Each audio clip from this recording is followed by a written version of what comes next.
we talked about this last night in the Love Louis space. Shout out to him. I know we brought him up. He's a pillar in our community.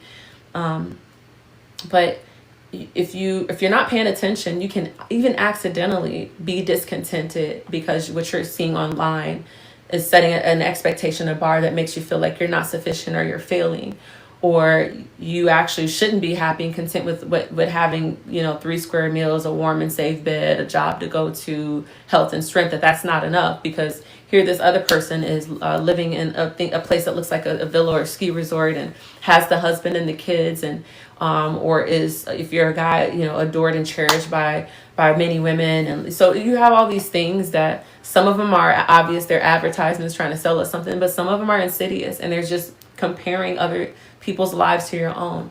And so I think I've had to intentionally, one, unplug a little bit from that, to remind myself that when I see that, one, the grass isn't always greener on the other side, even if that is their reality, and two, that a good majority of it is not the reality of things. Like, I mean, you're talking to somebody that I'm known to use the filter. Do I have one on tonight? Okay, I don't have a filter on tonight.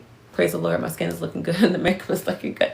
But I'm a quick. Look, I am shameless. I'm a quick to throw a filter on. I'm quick to do that. I don't do all the body contouring because God has blessed me in that area. Thank you.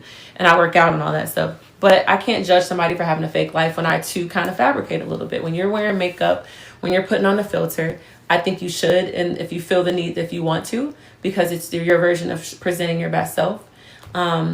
But you're not being 100% authentic. So I feel like that in that same capacity, some people do that more or less, whether it's them pretending to have the type of personality that's not really them, or pretending to have the lifestyle and the resources and the houses and the cars.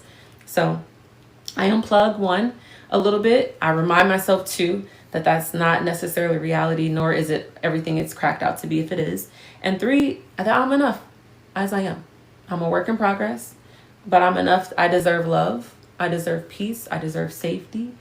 I deserve just freedom to flow and be fluid, so that I can be a blessing to other people, so that I can be fulfilled, so that I can feel like when I meet my maker, I can be like, I did some good things. I appreciate, that. Like, let's kick it. Let's worship you for eternity. So I don't know. And I just feel like we have to remind ourselves, and I do that verbally. I do it out loud.